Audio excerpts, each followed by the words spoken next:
Welcome to a new episode of Outside the Panels with your host, Johnny the Machine Hughes.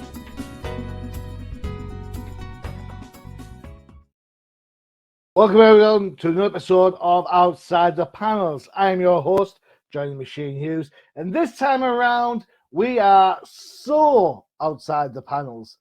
There are no panels. There's staves. You think, what the hell's a stave?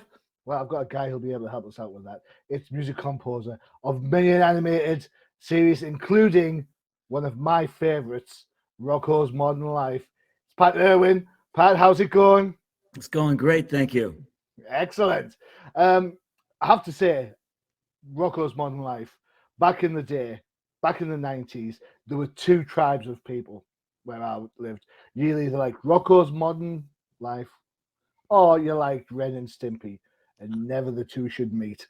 Oh, wow. It was like, honestly, it's like Buffalo Bills and Dolphins fans never meet. They never get on. Oh, man. I would have had a hard time. I love Ren and Stimpy. Yeah, I preferred Rocko. I was definitely Camp Rocko. What was it about the 90s, do you think, that made animation so special? If you look back then, you had Rocko, you had Ren and Stimpy, you had Rugrats, which was massive. You had Recess. Of course, you had X-Men, if you like superheroes, and of course, Batman the animated series, which revolutionized Batman for a whole generation. Yeah. What was it about those cartoons you think that made them absolutely stand out? Well, Nickelodeon was a new network. Mm-hmm. And Ren and Stimpy set the bar really high, I think, anyway. Those first 6 episodes, or maybe 6 or 7 episodes. Mm-hmm. But there was just a great energy in the air in New York City. Mm-hmm. Where I was, and that's where Nickelodeon was based in the very beginning, and they were doing a lot of that animation, and it was just open season. Like, let's go, let's make stuff. Let's just do crazy stuff. So for a lot of the shows, people know the theme songs, right? Right. You know, whether it's Rocko's Modern Life, or whether it's Rugrats, or whether it's Batman with its Danny Elfman inspired Shirley Walkerisms going on. These are music that sort of like generates memories. I'm a kid of the 70s, Pat. So I grew up listening to Peter and the Wolf. Yeah. So I love the thematic elements of music. What? Peter and the Wolf? Oh man, I was really young when I heard that, and I was playing clarinet at the time. So, that's it. The theme burned, and it's tattooed in my brain. That music could do that. I mean, it was one thing to see the Beatles on television, right? 1964. But it was another thing to hear that music around the same time and to discover those themes that you're describing, and Peter and the Wolf, and of course, other great, compositions unfolded after that. But that was like the first classical piece I ever heard. Me too. Oh God, what a beautiful thing. And from there, music's become synonymous with characters, your work especially. But when we talk about music, we talk about movies. You can't help but hear that. I mean, you say words like Jaws, and automatically you've got the shark, the swimming shark, Star Wars, Raiders, E.T., Star Trek with Jerry Goldsmith. There's all these different interpretations of music. Why does music speak so well of its characters, do you think? Well, let me answer that a little bit by going towards Rocko. In that I didn't have a clear theme for the individual characters. I had a little one for Rocko, but it was more of a mood, and more of a general sound. When I first met with Joe Murray and talked to him about Rocko and the cartoon. We talked about the drawings. We talked about that there were no right angles, no right angles. We talked about the colors, and he talked about sensory overload. That explained the Hawaii's shirt. So I didn't, and so I didn't really key in on a specific theme. I went for a general sound. But, you know, there's nothing like a motif in a Wagnerian opera or Peter and the Wolf to pull you into a character and make it stick. What is it about Rocko that you found so interesting in the first place? It was dare to be stupid. I should have a cartoon show by that rate. Yeah, you know, I mean, it was like I had freedom, and I could be myself. I could take music that I loved and make it into, you know, I could draw. You know, I had to go so fast. So I hear Iggy Pop, Lust for Life. I hear Booker T and the MGs. I hear the Ventures. I hear jazz. I hear Benny Goodman. I hear all sorts of things. Just, you know, I hear the opening lines to Inagata Vita by the Iron Butterfly. You know, I had to go so fast. I had to write so much, and I was in heaven. I thought this is what making records was going to be like. You're a rock star. Yeah. And what's cool is I don't have to play in front of anybody. I get, you know, which I love doing, by the way. But this was extra special, and I love the character Rocko. I still think about some of the lines Heifer and Filbert say. Crazy and spunky, Mr. and Mrs. Bighead. And it was just an opportunity to go out, to be myself, go crazy, experiment. And thankfully, Nickelodeon and Joe Murray, the combination of them together, allowed me to do that. They trusted in me. Sure, I had to make changes. I made whatever adjustments. But the general feel was take it away and go. And, you know, that's pretty, after being at it for a while now, that's pretty special. But I get it from time to time. Cool. So let me ask you then. So you're not just famous for Rocko's modern world, modern life. What else? What other things will we have heard your delicate music compositional tones on? Delicate. How nice of you. I'm a nice guy. I'm always nice to the guests when it's live. After the show, then I'll be nasty. Yeah, I'm glad. Okay, good. Fine. All right. Well, I just finished the Showtime series Dexter: New Blood. Okay, cool. What was that like? Because I mean, Dexter and Rocko. How I imagine as a writer, like a story writer, it must be hard being typecast as a horror writer or a thriller writer. Yeah. For musicians, it must be hard equally not to get caught in the same sort of creation loop. And different characters have different music or different tones. So how do you work around those? Because Rocko and Dexter are like worlds apart, right? Yeah, totally. I mean, you know, I had worked with the showrunner, Clyde Phillips, on Nurse Jackie, as well as another show that didn't last very long called Feed the Beast. So Dexter, we had a working relationship, and they needed a new composer. They needed a new sound. But there were 4 producers on the show. So one of them, being Clyde, who knew me, but the other 3 did not. And so as far as they were concerned, I was the cartoon guy and the B52's guy. And it's like, Dexter, I'm sorry, this is not going to work. And so luckily, Clyde had my back. I don't know that the others were completely adverse to me composing the score, but it wasn't like I wasn't like the obvious choice. And but I have this band called Sus, that's spelled SUSS, and we have a couple records on Northern Spy and a small independent record label based in Brooklyn. And there's sort of an ambient sound, and I was able to break out of the sort of the animation guy. The typecast thing happens very quickly. At first I didn't mind, I went from doing Rocko to doing a Disney cartoon called Pepper Ann. And I wouldn't have done Pepper Ann if it wasn't for Rocko.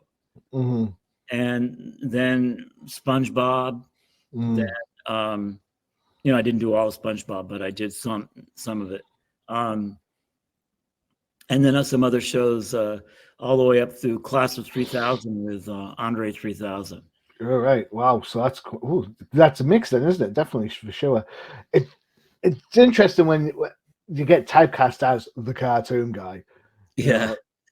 So Sus must be a chance for you to sort of break the rules again. You broke the rules to do Rocko.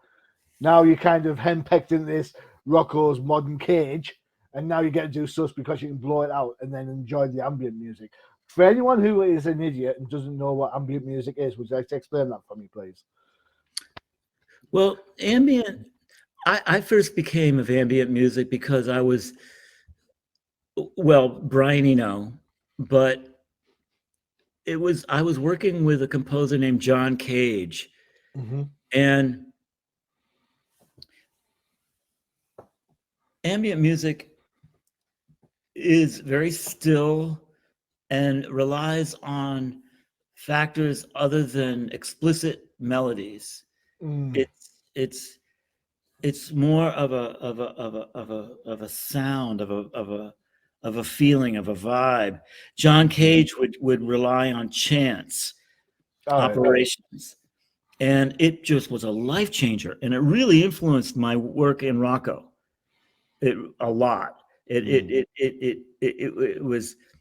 was dare to open yourself up and hear sounds way around you. I may not be particularly clear. I'm sure there's a better definition for ambient. No, it's fine. I'm all right with that. It's like I always think of ambient, and I'm just a layman in this. I always think of it as more like mood, sets an atmosphere, sets a tone, and it kind of allows you to. It's kind of like music mindfulness to me. Yeah, fair enough. But I don't know how accurate I am. As I say, this is the view from the cheap seat, so what do I know, right? Yeah. I mean, there's some beautiful stuff out there, the composer, but it's been in the air for years. If you go back to even to Eric Satie, or, through classical music through the years, up through the composer John Luther Adams, whose pieces move me to this day. But other composers like Pauline Oliveros and Terry Riley, the minimalists kind of, for lack of a better way to put it, Philip Glass and Steve Reich, along with, say, Morton Feldman and Pauline Oliveros, Terry Riley, they took music to another place and paved the way for people like Brian Eno to create ambient music. Minimalist, that's a great way to describe Rocko and that ilk of animation where there isn't a lot of, there's the hint and the suggestion of things rather than the heavy detailed stuff that had gone before. It's interesting because you mentioned SpongeBob. I always think of SpongeBob as a direct descendant of Rocko, far more than maybe Ren and Stimpy. Oh yeah, well, I mean, there's a reason for that. Steve Hillenburg, the creator of the late creator of SpongeBob, the genius creator of SpongeBob, was the director of Rocko, and he worked on it. And a lot of the crew moved on from, and some of the voices moved on from Rocko to SpongeBob. When Steve first described SpongeBob to me, I'll level with you, I didn't get it. I still don't get it. I'll level with you. People talk to me about SpongeBob like he's the best thing on earth. I'm like, he's a sponge. He lives under the sea. That's it. Yeah, but I gotta tell you, I really like it because I have a kid, and sitting with now he's a grown man, but when I would sometimes take him on the road with me when I would be on tour, and we would watch SpongeBob together, and seeing it through his eyes was precious, precious, and Steve was I just think a genius. And when he described the music that he wanted for SpongeBob, it went right over my head. And I'm embarrassed that I wasn't a better listener. I said, he said, I want the sound of a bunch of guys in a room who can't really play. And I was sort of offended, like, oh yeah, great, you want me?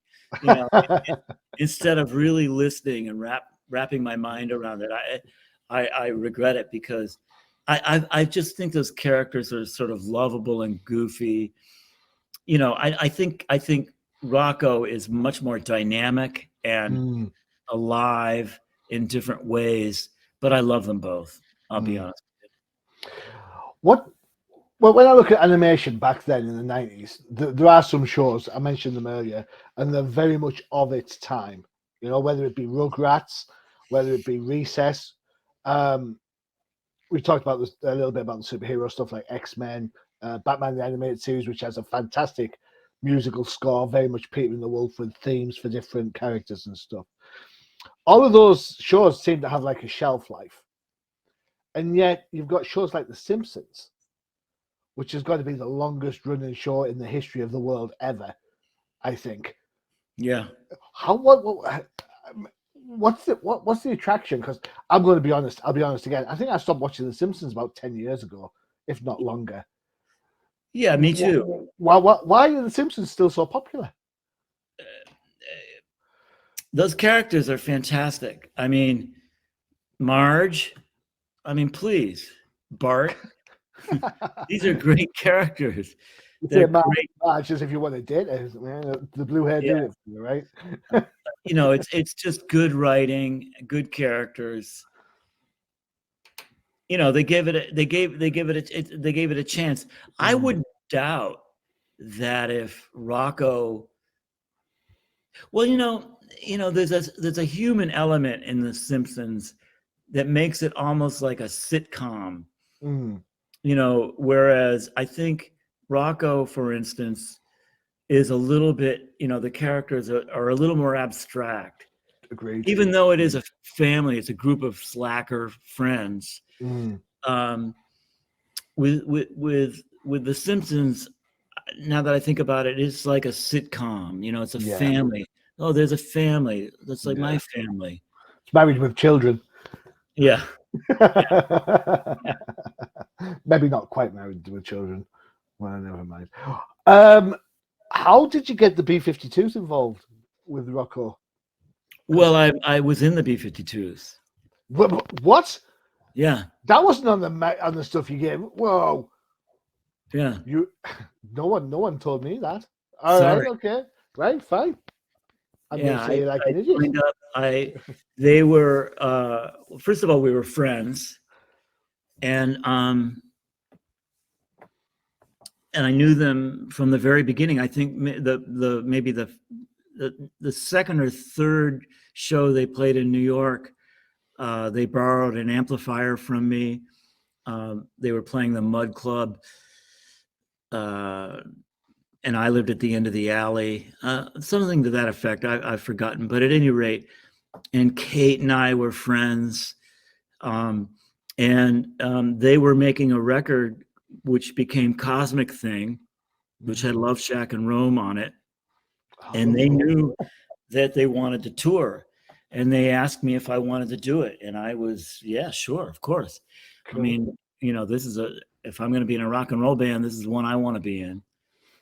And so Kate asked me to do it, and she thought, well, I think we're going to play maybe 3, maybe 6 weeks. I'm not kidding you. They didn't know that it was going to be huge or that anybody would even like them. We played little clubs and kaboom. We made a video. It was on MTV and it blew up. Was that Love Shack? Yeah, Love Shack. That was the first one. Man. And then we followed it up with Rome. Rome is my favorite one. I'm not gonna lie, Rome is my favorite one by It's a far. great song. Great song. And then of course the guest vocals on the REM song, Happy Shiny People, right? Yeah. Kate's great on that. Yeah. She's great on that. You know, she's all of them. Let's just not fool around. I mean, Kate and Cindy together, separately, their voices are amazing. No one sings like Fred Schneider from the B52s. No one. A lot of people try and imitate and sort of make, you know, poke a little fun at him at the same time. No, I'm sorry. This guy has $1 million voice. And Keith is a magnificent writer, and a guitar player, and he started out as the drummer, and he's an amazing drummer, and he plays guitar with the precision of a great drummer. So I mean, this was a great opportunity. And so when it was time, we did a bunch of things. We did a cartoon. You should hear it. We did a cartoon for the Cartoon Network with Kenny Scharf. It only it sadly didn't last, but I did a bunch of songs with the B52s. We did a theme song, and Kate did a song. Cindy, we had a ball. We recorded, yeah. Very impressed. You know, after this, I'm gonna go and look up the Love Shack video, see if I can spot you. You know, yeah, you can. Yeah. Well, stupidly, I'm wearing sunglasses, but yeah, I played keyboard. Right. Let me just check that out. Sunglasses, keyboard, excellent. I have to say, I had a huge crush on Kate when they came out. I was like, "Whoa, who's the redhead? Woo!" Well, yeah. I mean, you know, a lot of people did. If you check out the Cosmic Thing video on YouTube, that's the band going full steam, and we opened with that song.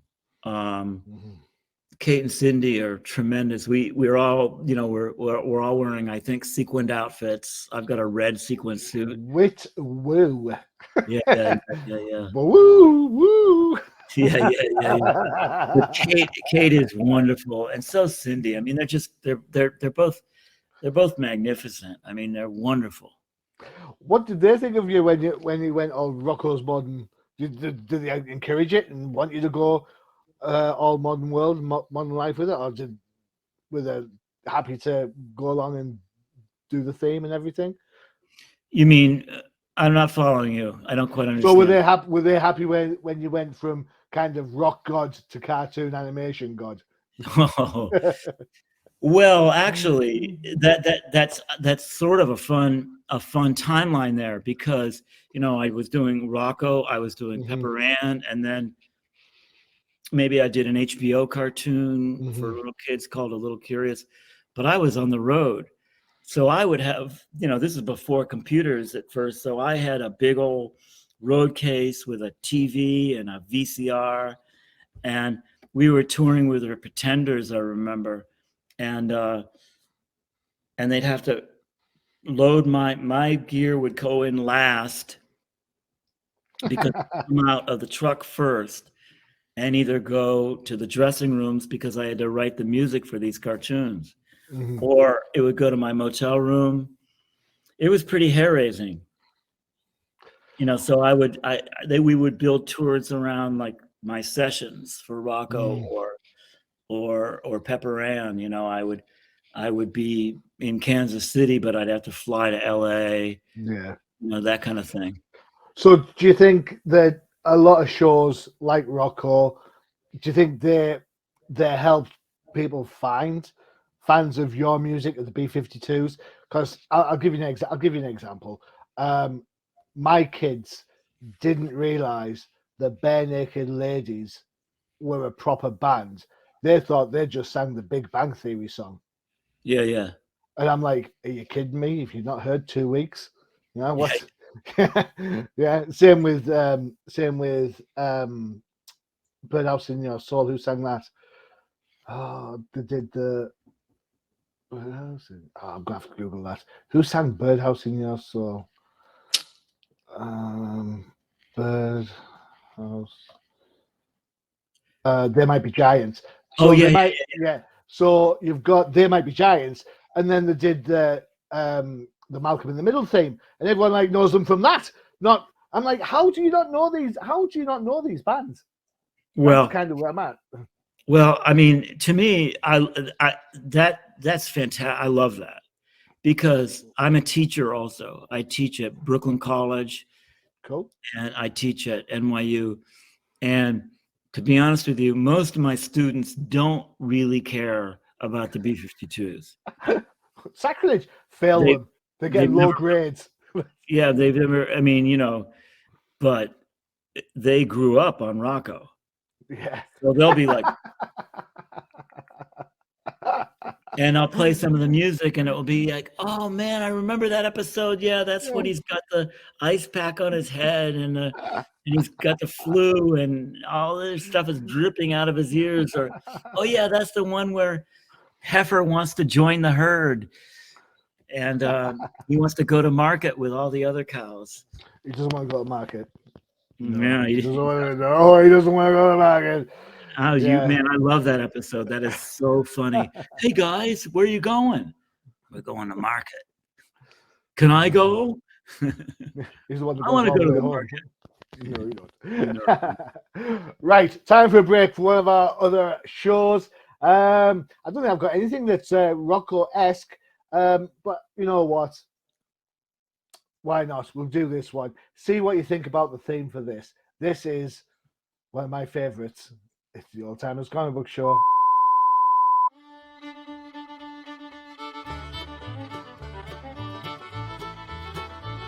Do you want to find out what makes the professor do his happy dance? Check out the Old Timers Comic Book Show only on the UCPN.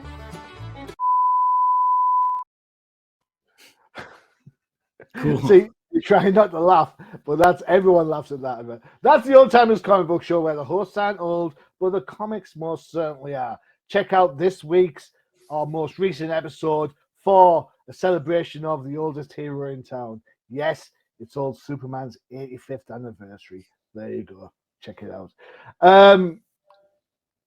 When we talk about music, there are people who just stick in our minds, whether it be from a movie, whether it be from a show, wherever it may be.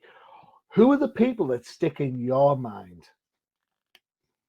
For composers? Yeah, for like themes or composing that you think, well, you hear a theme and you think to yourself, you know what, that's absolutely nailed. That's bang on perfect. Oh yeah, well, okay, John Barry from Goldfinger. Yeah, good call. I mean, that just sends me to the outer space. I love it. You know, the sound, the writing, the playing, it just kills me. I love that music. That will probably I could almost stop there, but the music for Rocko was really influenced by a composer named Nina Rota. Okay. Who wrote the music for the Fellini movies. All right, okay. And there's a melody line in Juliet of the Spirits that I paid homage to with Rocko. So Nina Rota is very important to me. Cool. The music for Batman. Which one? All of them. So you're talking about the stuff from the 60s? Or are you talking the TV show, that whole TV show, all the way up through the animated cartoon. You know, you mentioned Jaws and Star Wars, but you know, I love Ry Cooder's score for Paris, Texas. Mm-hmm. You know, get me started on soundtrack music, and I'm not going to be able to stop. I like, not that you asked me, but the ET soundtrack. Yeah. The ET soundtrack makes me cry every single time. Over the Moon, where he's cycling, it's just the piano piece gets me. The love theme from the Superman bit. Oh, Superman wow. theme, you're like the that bit gets me. Cool. Not the whole, like, you know, the big shirt reveal. I get that, you know, that's Yeah. I get the hero moment. It's the quiet moment I like. It's like the underscore, if as you were. It's the foundation of the piece, isn't it? And I think it works so well with someone like Superman, because you think Superman's all super powerful because he's Superman, but underneath with that love bit, that it just shows you that he lives a human life. You know, Yeah, exactly. Without his superpowers, Clark Kent would still be a good guy. Yeah. And that piece of music, to me, speaks of that. So, call me sentimental. It's fine. Yeah, totally. All of I'd say all the Batmans, but you know, Danny Elfman's Batman score from '89, Batman '89 works really well. Hans Zimmer, the more recent stuff, perfect. I like how music makes me feel. You know, that's what works for me. It's funny because I have CDs in the car. Yes, I have a car. Yes, I still listen to CDs. Screw you, Spotify. And it depends on what day it is and where I'm going. Depends what music I'm playing, right? So on a Friday coming back from work, I've got like my party tunes on and stuff. You know, when I'm going to work, I've maybe got some little bit more somber going on. Let me ask you a question. This is a bit of a long-winded one, so apologies. I love American football. I'm a Miami Dolphins fan. Yeah, I get it. But I used to play American football in this country. So sometimes I find it hard to just sit and relax and watch a ball game because I'm too busy analysing everything, what the safety's doing, what's this happening and so on. Being a composer, do you find it hard to just sit and relax and listen to music without sort of like analysing it to the nth degree? No. That's a short answer for a long question. Thanks, man. No, I mean, fair enough, though. I mean, I appreciate that. And, you know, if I'm really liking the music, I can just lose myself in it. Yeah, sometimes I listen a little too hard. Mm-hmm. And, you know, that doesn't, you know, I can't pin it down like why I would do that. Sometimes there's music that I don't really like all that much and I like almost all of it, that I'll sometimes kind of just get distracted by it. I don't, but you know, I like African music. I like jazz. I like classical music. I will get lost in it. And, I love being swept away. You know, I got to level with you. When you mentioned Peter and the Wolf, I'm going to put that on in about 15 minutes or a half hour whenever we're done. Cool. I cannot wait to hear it. I mean, you know, it's a great piece of music. The soundtrack to Fantasia, you know, some of the early Warner Brothers cartoons pulled me into kinds of music, opera that I wouldn't have really known about. Unless it was for cartoons or television. You know, I love the theme song for Get Smart. I love the theme song for Mission Impossible. That is a classic. No, that is, as soon as you hear that is it like a tin whistle, a penny whistle at the start, giving it the little fluty bit. That's it. As soon as you hear that, you're like, I know where this is going. and it goes with a fuse. Lovely, jubbly. Love that one. Yeah. Fantastic. Absolutely. This is what's great about music, because we say these things and we say these things and they're so obvious, but the Mission Impossible theme is I feel the same way about Hawaii 5-0. As soon as you hear the bum of the drum, bum, that's it. As soon as you hear that, You're like, right, here we go. There we go. Yeah. I mean, that was like, oh my God. I was in. I couldn't wait. And you know, what's fun about this conversation is that, you know, you can have that about a favorite rock and roll band, but when you put it with an image and it's shared, it's special, I think. I agree. You know, I agree. You know, the opening credits to Get Smart. Love that. And the music for The Prisoner. You must have watched that. I've seen The Prisoner, yeah. I am not a number, I am a free man. I used to get angry. The Avengers. How can we leave out the Avengers? Steve and Mrs. Peel. Yeah, that's not the Marvel Avengers. Let's not get too excited. What was I going to say? I used to get really annoyed with Airwolf. All right, because I think the show about the helicopter, I think it's got a great theme, but when you extend it out, again, there's an undertone to it that is absolutely great. And every now and again, the episode wouldn't run to its full length. So at the end of the show, you get extended credits and you get the extended music, right? I used to love that. But when you used to get the quick credits because the show was done, I was like, I've been shafted. I like the music. Give me the music. Yeah. There's a bit. In the pilot episode of Airwolf. There's a bit where the girl's being captured and she's getting killed in the desert basically, and Stringful of Hawks found her. She dies in his arms and stuff, and the bad guy is bombing along in his jeep trying to get out of the way, and they get in the helicopter and they chase after him and all sorts of crazy stuff happen. But it's like an orchestral piece, and it's such an angry piece of music. When you think about this attack helicopter is can blow anything to smithereens. It's just no synthesizers, just like I think it must be a cello or something, giving it the strum of it. Oh, man, gets me every time. It's Airwolf, and I'm in tears watching Airwolf.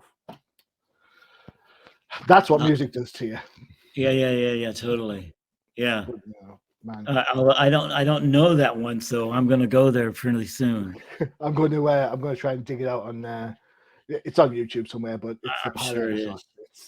It's just brilliant. Just the way the helicopter's chased after the desert, and it's like instead of like being nice and smooth, it's very choppy. It's like staccato style to get the point across that there's something going on. It's a really nice. I probably said the wrong musical terms. You'll probably listen to it and think Johnny's a moron. It should be Johnny the moron Hughes. He knows nothing about music. No. Stop that. Stop it right now, because that's a good point about writing music for film and television. Actually, in a different way, sometimes directors are feeling somewhat inequipped to communicate about music, or bashful, or they don't know. I don't want to know a technical term. I don't need to know a diminuent. I don't know what. I don't need big fancy words. If somebody wants it to be sad, I'll get it. Yeah. Or if they want it to go with the sound of the helicopter, or however you want to put it, put me in there.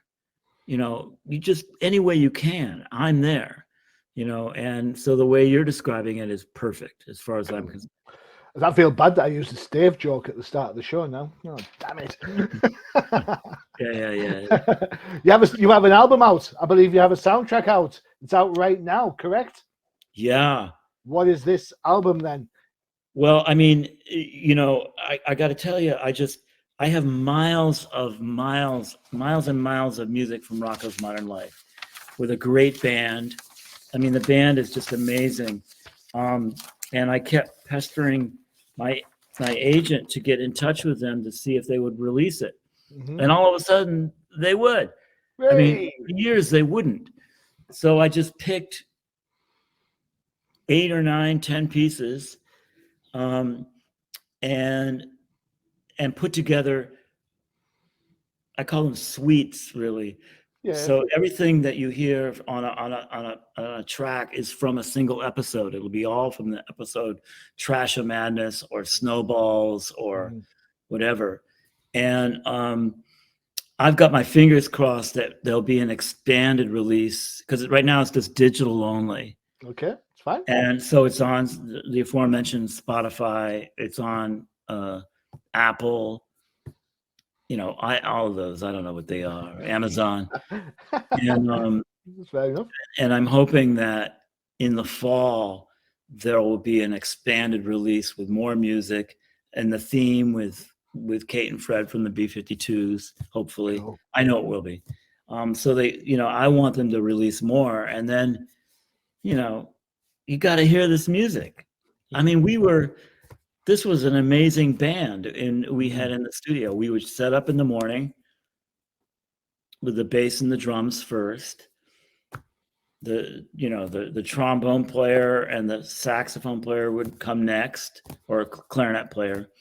And that trombone player, when he started to play with us, his name is Art Barron, and he was in the Duke Ellington Orchestra. I have no idea who that is. Yeah. I mean, he's really good. After Duke Ellington, he went on to play with Stevie Wonder and Oh wow, B.B. King. But everybody in the band, the drummer is named Kevin Norton, and David Hofstra played the bass and then the tuba for the Fatheads, actually, and those guys played on every single episode, and we couldn't have done it without them. And then the woodwind player is a guy named Rob DeBellis, who now he plays on Broadway in The Lion King. wow. You know, so these guys are really good. They are all masters and much better musicians than me, even though I was the boss. and they raised the level of the music so that I think it makes a really good album.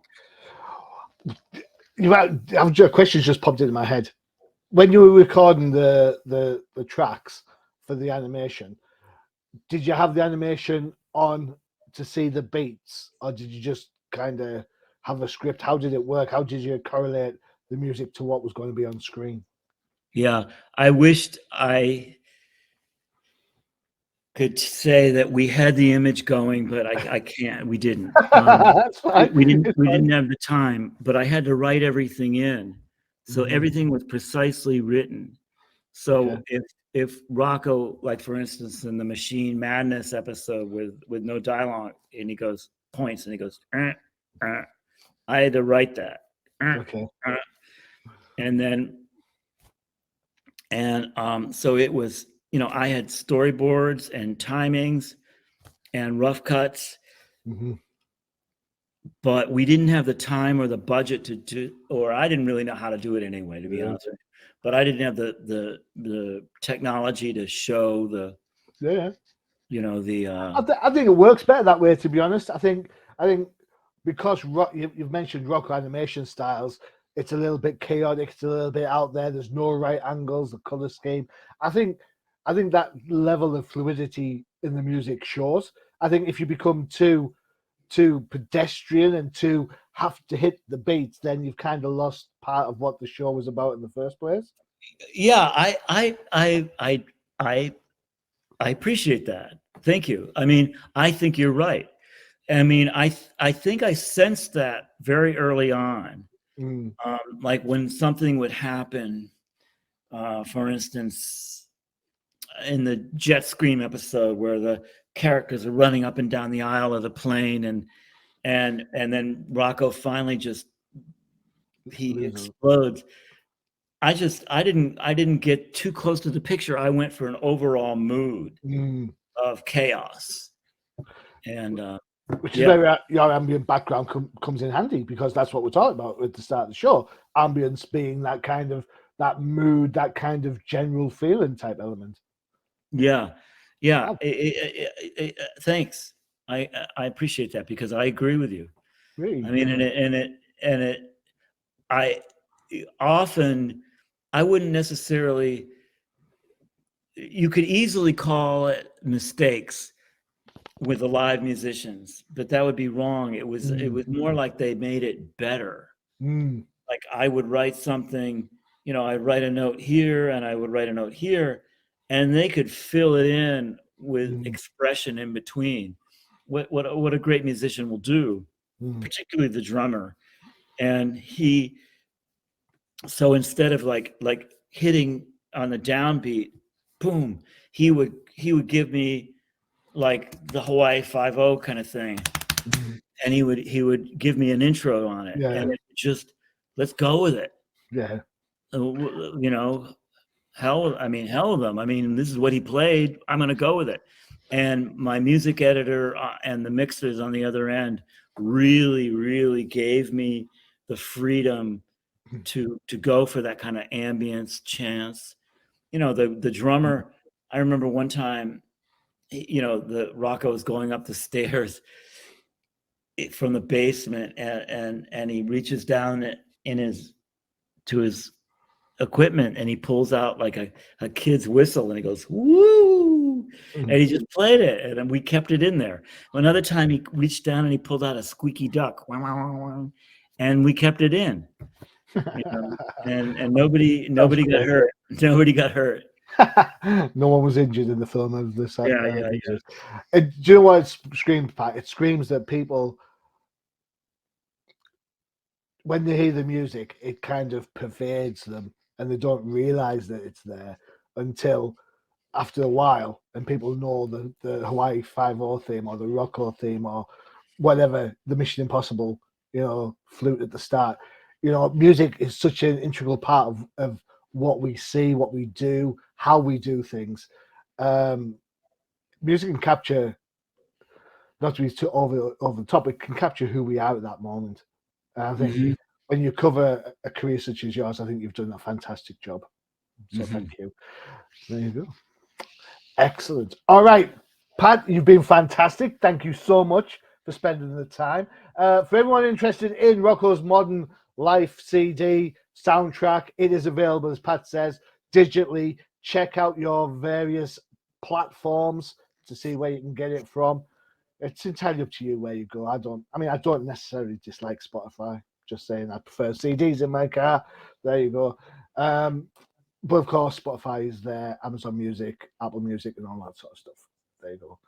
Yeah. Thank you very much. Pat, you've been an absolute gentleman. Thank you so much for sharing your thoughts. I really do appreciate it.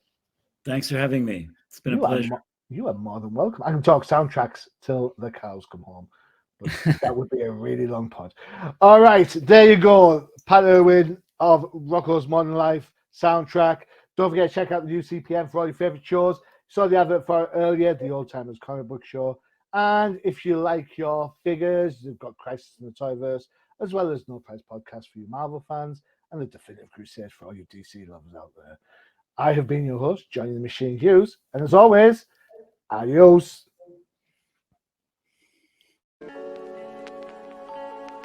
Visit undercovercapes.com for the latest and greatest podcasts via the Undercover Capes Podcast Network. Also visit our parent company website, comiccrusaders.shop, all about comic pop culture.